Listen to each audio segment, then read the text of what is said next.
He thought he'd left the battlefield behind years ago, but when an elderly soldier saw a K9 drowning in thick, freezing mud, something in him snapped. He didn't just see a dog, he saw a comrade, and what that dog did after being rescued left an entire town in tears. Two lives that had been abandoned in their own ways. What happened when they met in that freezing swamp changed not only their fates, but also the lives of everyone around them. And the ending? You're not ready for it. Before I show you what this heroic dog did next, can I ask you something real quick? If you believe that no veteran should ever be forgotten, and that dogs are true heroes, please hit that subscribe button. Most people scroll past stories like this, but your one click could help this message reach someone who really needs to hear it. John Whitaker hadn't spoken to anyone that morning. That wasn't unusual. In fact, that was the norm now. He'd woken up just after 6 a.m., not because he had plans or something to do, but because that's what his body still did, even decades after the military. His brain refused to forget the rhythm of early mornings and stiff discipline. His bones ached as he swung his legs over the side of the bed, feet finding the cold floorboards. The house was too quiet, always was. He shuffled into the kitchen, put on the kettle like he did every day, and waited for it to whistle. The radio on the counter crackled to life with an old station that mostly played music from the 50s and 60s. That sound, warm and nostalgic, was one of the only things that made the room feel less empty. The mail sat unopened on the table, a few bills, a charity envelope asking for money, and a Christmas card from a neighbor across the street that had come a few days early. John hadn't replied. He rarely did, not because he didn't care, but because he didn't know what to say anymore. His kids had long moved on, one in Ohio, the other in Oregon. They called on holidays, sometimes, but it had been almost 3 years since anyone had come to visit. He didn't blame them. Life was busy. He understood. He told them so over and over, but understanding something didn't make it hurt any less. That morning was colder than usual,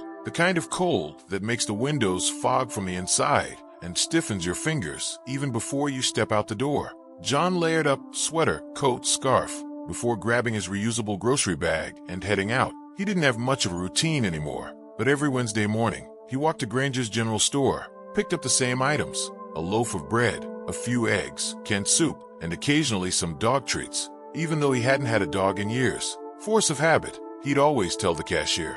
But maybe it wasn't. Maybe it was the part of him, still hoping for a reason. Any reason. The roads were slippery with half-melted snow, and the trees near the old trailhead behind Miller's Creek were heavy with frost. As he passed, he heard it, faint, weak, almost like the wind, but not quite. He stopped, tilted his head. There it was again, a bark, but not sharp or full of strength. It was broken, desperate, like it came from an animal that was almost out of hope. John turned his head slowly toward the woods. Most people wouldn't have thought twice. They'd assume it was just a stray, or a fox, or something else, and they'd keep walking. But John had lived too long. He'd been on too many missions, too many search and rescues, too many late-night patrols, with sounds just like that echoing through the darkness. He'd heard dying men make that sound. He dropped the grocery bag right where he stood and stepped off the road, into the trees. His boots crunched over ice and soft earth, the undergrowth tugging at his pants. The path narrowed, overgrown from years of disuse. Miller's Creek used to be popular for fishing, but not anymore. The new bypass had diverted most of the traffic years ago. Now it was mostly forgotten. The barking came again, closer this time, more strained. John pushed through low branches, heart starting to beat harder. He didn't know why, but something in his gut told him this wasn't just a random dog in trouble. It was deeper than that. Another few yards, and the sound suddenly stopped. Dead silence. That scared him more than the barking. He hurried now, faster than he should have, his knees protesting every step. He stumbled over a root, caught himself on a branch, cursed under his breath. The snow was slushier here. The ground dipped lower, and then he saw it. At the edge of a deep muddy pit, half frozen over with thin sheets of ice, was a figure. A dog. No, a big dog. German shepherd by the look of it, though it was hard to tell through the thick coat of mud caked around its face and body. Its front paws barely held onto solid ground, but its chest and legs were submerged. The more it tried to move, the more it sank. John froze. For a second, he thought his mind was playing tricks. But then he saw the collar. Military issue. Worn, dirty, but unmistakable. This wasn't just some stray. This was a K9. His breath caught in his throat. He'd worked with dogs like this during deployments. Intelligent, loyal, brave beyond belief. Dogs that would jump into enemy fire without hesitation. Dogs trained to protect and serve, but who loved more purely than most people ever could. And someone had left this one here to die. The realization made his fists clench. He looked around. No tracks, no boot prints. Whoever had done this hadn't just left the dog. They made sure it wouldn't survive. The mud pit was more dangerous than it looked. Covered in patches of dead leaves and partially frozen water, it could swallow a man whole if he wasn't careful. John knew that, but still he stepped forward. "Hey," he said softly, crouching low, voice hoarse. "I see you." The dog turned its head, eyes locking with his. Something about those eyes. They weren't wild. They weren't frantic. They were calm, waiting, not because the dog had given up, but because it had accepted whatever would come next. Not a panic, a quiet dignity. That look crushed him. John got down on his knees, his scarf dragging in the mud. "I'm gonna get you out of there," he whispered. "Just hold on." He took off his coat and carefully stretched it out across the slick earth, inching forward until he was within reach. The mud tugged at his hands, but he leaned further, trying to distribute his weight. "Easy," he muttered. "One wrong move, and we're both done." He unclipped his belt and slid it under the dog's chest. It whimpered softly but didn't struggle, almost like it remembered this process. Rescue training, perhaps. "Good boy," John said. The first pull did nothing. The second made the dog yelp. But on the third, something shifted. A sickening squelch echoed as part of the dog's chest emerged from the sludge. John's arms burned. His back felt like it was splitting open, but he didn't stop. "Come on," he growled. "You're not dying like this. Not on my watch." Another pull, another inch. Sweat ran down his face, stinging his eyes. His fingers were numb. The cold was in his bones now, but he kept pulling. And finally, the dog collapsed onto solid ground beside him. They both just lay there, gasping. Two old soldiers, drained and beaten, but not broken. John wrapped his coat around the trembling body, pressing his hands to the dog's side. "You're safe now," he murmured. "I promise." The dog's breathing was shallow. Its eyes fluttered shut. John didn't know if it would survive. He didn't even know if he could carry it back alone, but he sat there in the cold, keeping the dog warm, refusing to move until he was sure. John didn't know how long he sat there in the mud, cradling the K9 against him. Time lost meaning. His breath came in short bursts, visible clouds in the freezing air. His limbs were shaking, not just from the cold, but from the effort it had taken to pull the dog free. The dog stirred, a low whimper escaping its throat. "You're not quitting on me," John muttered, his voice sharp but soft. "We made it this far. You hold on." The dog blinked slowly, and John saw something that made his chest tighten. Gratitude. It was faint, buried under exhaustion, but it was there, clear as day. That look, that tiny spark of life. And in that moment, John knew one thing for sure.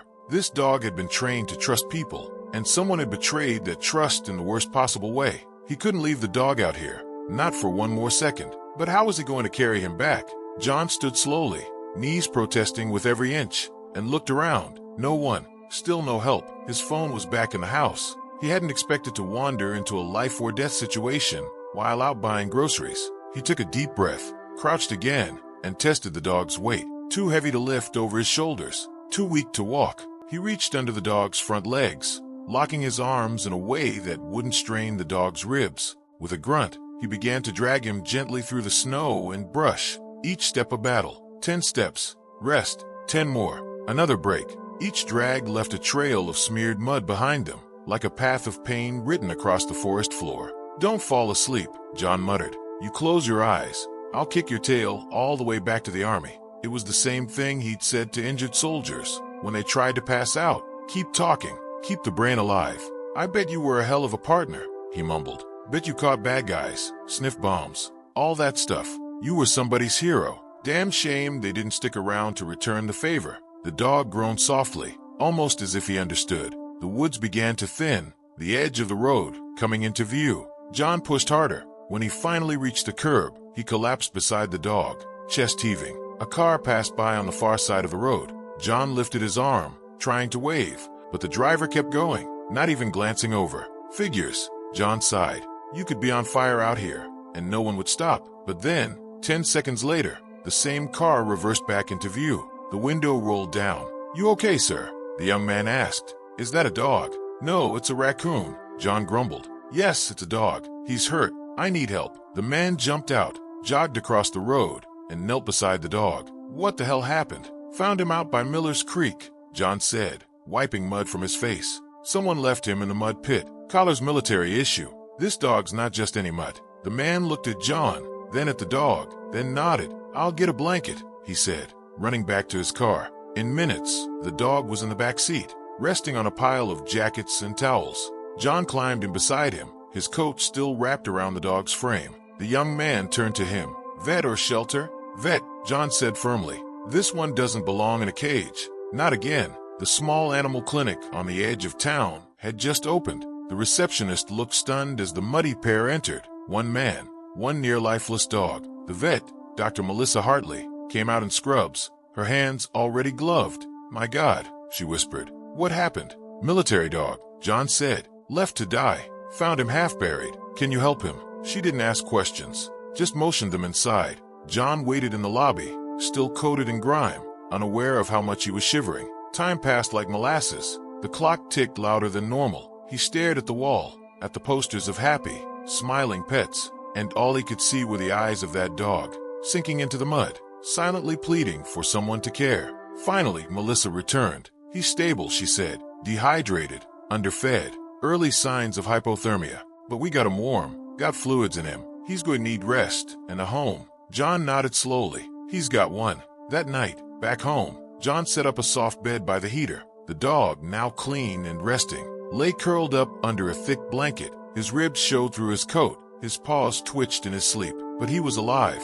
John sat nearby, sipping soup from a mug. He couldn't take his eyes off him. It wasn't just the fact that he'd saved a life. It was that something inside him had been reignited. Purpose. A reason to do more than just survive each day. He reached out, gently scratched behind the dog's ear. You made it, soldier, he whispered. The dog didn't respond, but his breathing softened. That night, John didn't feel alone in the world. The following morning, the vet called. We scanned him again, she said. No chip. Someone must have removed it. But the collar markings? Definitely military. That dog was trained, probably retired. But whoever had him didn't do right by him.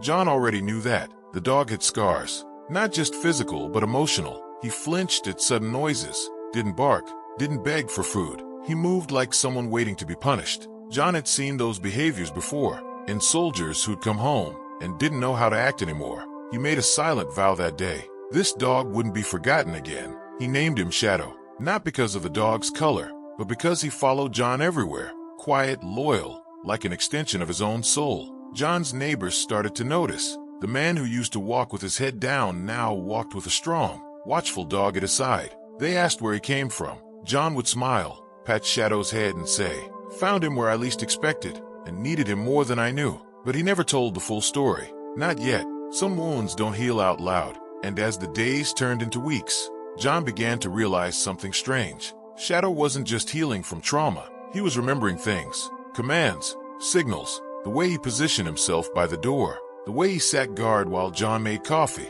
the way his ears perked at military sounds on the radio. This dog hadn't just been trained. He'd lived it, and someone had decided he didn't matter anymore. That haunted John, because he knew exactly what that felt like. One night, as snow tapped against the windows and the fire crackled low, John sat with Shadow curled up by his feet. I used to be somebody too, he said quietly.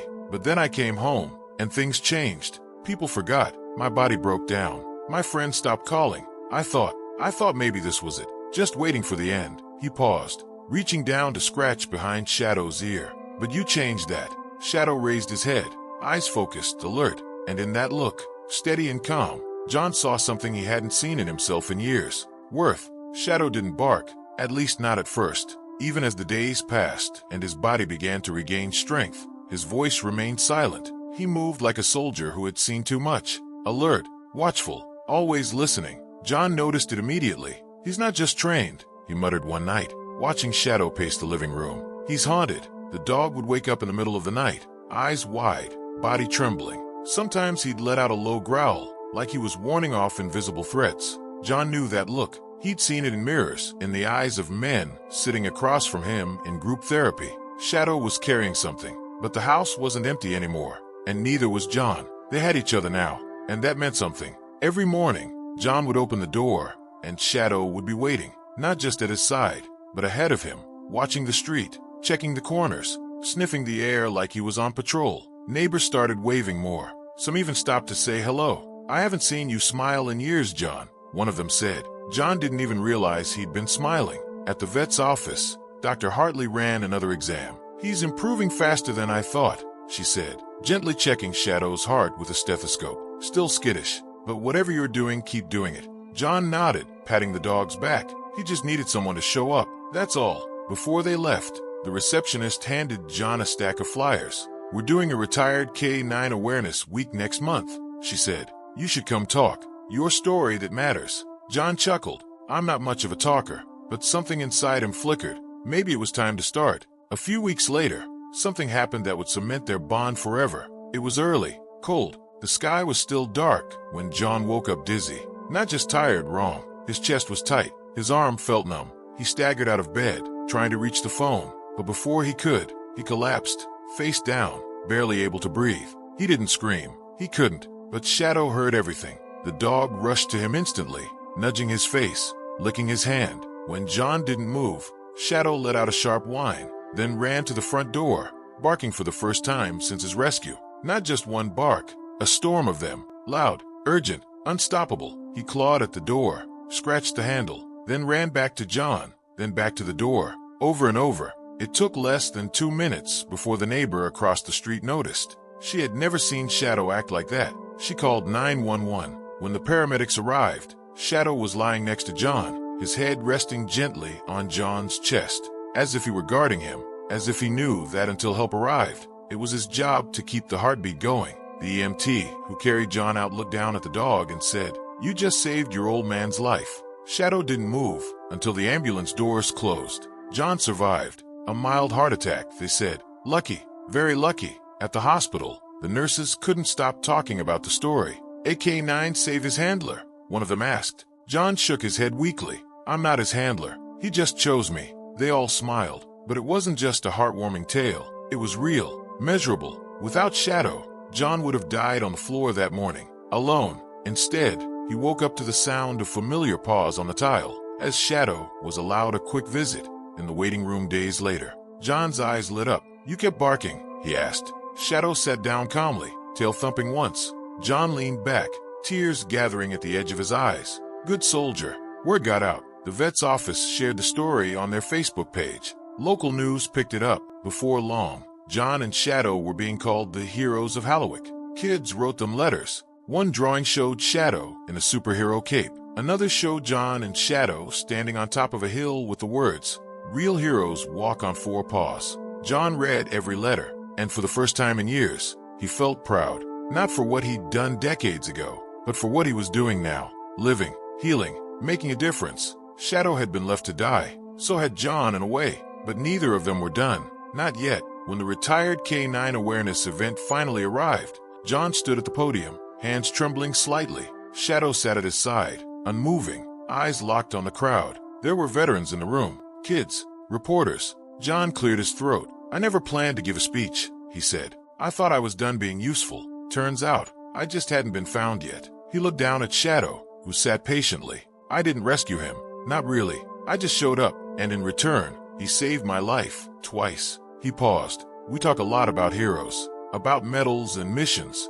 but sometimes heroes have fur. Sometimes they can't speak, but they show you who they are by never leaving your side." The room was quiet, still, and then applause. But Shadow didn't flinch. He just leaned gently against John's leg. It had been 6 months since John had pulled Shadow from that mud pit. 6 months since their lives quietly stitched themselves together. The small town of Halloween now knew both their names. The story of the elderly veteran and the abandoned K9 had gone beyond just a few Facebook shares. It had become a story people told over coffee, something teachers talked about in classrooms, a reminder that even when life seems like it's winding down, something or someone can give it new meaning. John didn't care much for the attention. He'd lived a lifetime in silence. But Shadow had started to come alive again.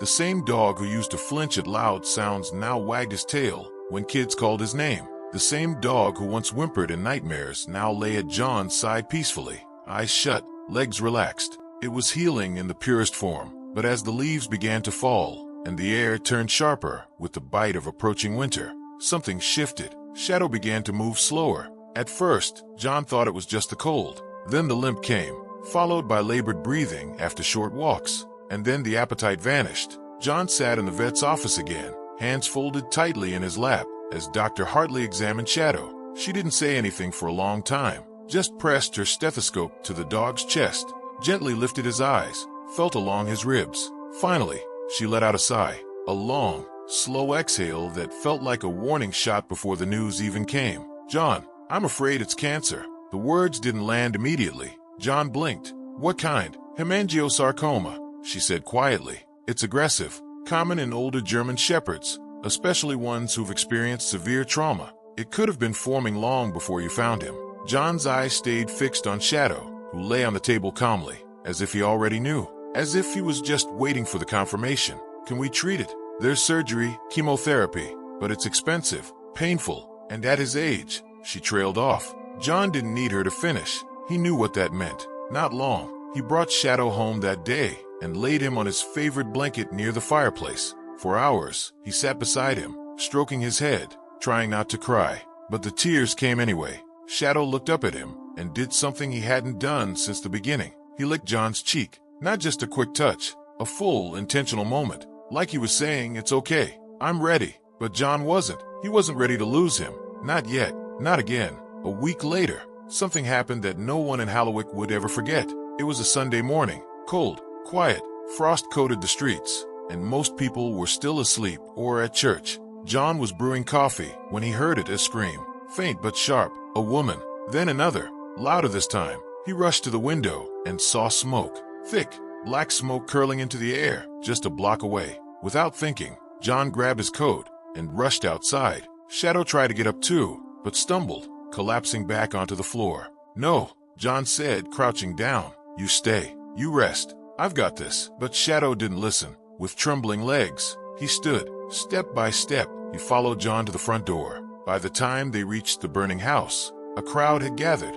Flames were climbing the second floor. A woman screamed from the street, "My daughter's inside. She's only 5. Firefighters hadn't arrived yet, and no one was moving. Too much smoke, too much heat, too much fear. John looked at the open door, swallowed hard, and before he could say anything, Shadow took off. "Shadow, no!" But the dog was already inside. The crowd gasped. People screamed. John's heart thundered in his chest. His old legs wouldn't make it 10 feet into that inferno. And Shadow was sick, dying. But that didn't stop him. It never had. Smoke poured from the windows. The fire roared louder. A beam cracked and fell near the front. And then, a sound. A tiny, high-pitched cry. Then movement. From the thick curtain of smoke came Shadow, his body low, eyes red and wild. A little girl gripped gently in his teeth by the collar of her pajamas. He staggered down the porch steps, legs shaking. The moment his paws hit the ground, John ran to him. The girl was sobbing,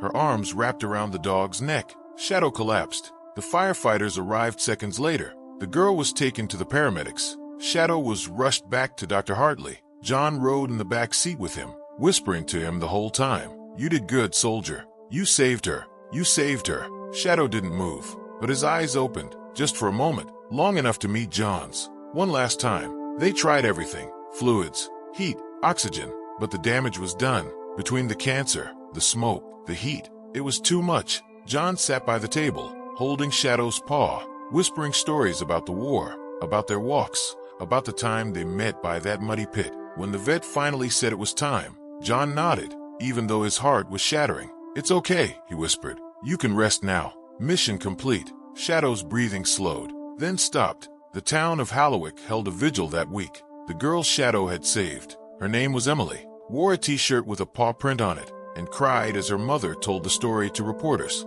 John didn't speak much that day, but he stood in front of the small statue the town had made, Shadow in full pose, standing strong, a plaque below with the words, "He saved more than one life. He gave us all hope." In the weeks that followed, John received hundreds of letters, from strangers, veterans, dog handlers, children. Every one of them said the same thing. "Thank you for sharing him with us." John still walked past the mud pit some mornings. He still laid out 2 bowls at breakfast, one for him, one for Shadow. He still spoke to the empty space beside the fireplace, but his voice didn't sound broken anymore, because even though Shadow was gone, he had given John something most people never get, a second chance. Shadow wasn't just a dog. He was a a symbol of resilience, of second chances, of what can happen when two broken souls decide to heal each other instead of giving up. In a world that so often forgets its veterans, in a world that discards aging dogs and aging people alike, Shadow and John proved something beautiful. That love doesn't come with an expiration date. That loyalty doesn't fade with time. That even in the last chapters of our lives, we can still be heroes. John never fully got over losing Shadow. How could he? But he also never felt alone again, because everywhere he went, people remembered the dog who had once limped into a fire to save a child, the dog who had once been thrown away, but still chose to love. John went on to volunteer at shelters, speaking to others about retired canines, about senior dogs, about not giving up on the ones who don't bark the loudest or wag the hardest. He once said during an interview, "Shadow didn't save me once. He saved me every day. He reminded me I still had something to give." And maybe that's the real story here. Not about a rescue, but about what happens when we stop seeing ourselves as broken and start seeing ourselves and others as worth saving. Because love like that, it doesn't die. It leaves paw prints on your soul forever. If this story touched your heart, make sure to subscribe for more powerful, true stories about the animals who change our lives.